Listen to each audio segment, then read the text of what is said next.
Do'stlar, shogirdlarimiz hozir yana bitta savol berishdi. Bir vaqt o'zida bitta maqsad yozib, o'shanga fokus qilganimiz yaxshimi? Ko'p yozganimiz yaxshimi deyishdi.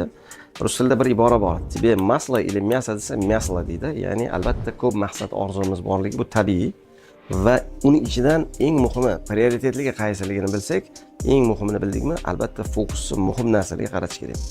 Lekin har qanday maqsadni birinchi navbatda telefoningizda istalgan ilovalarda yozib borish kerak.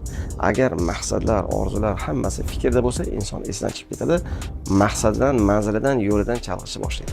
O'shaning uchun ko'p bo'lgani yomon emas, faqat ko'plarning ichida prioritet qo'yishni bilishimiz eng muhim holat bo'ladi. Shunda важно, не важно, срочно, не срочно nuqtai nazardan eng muhim va eng shoshilinch masalalar hal qilinadi.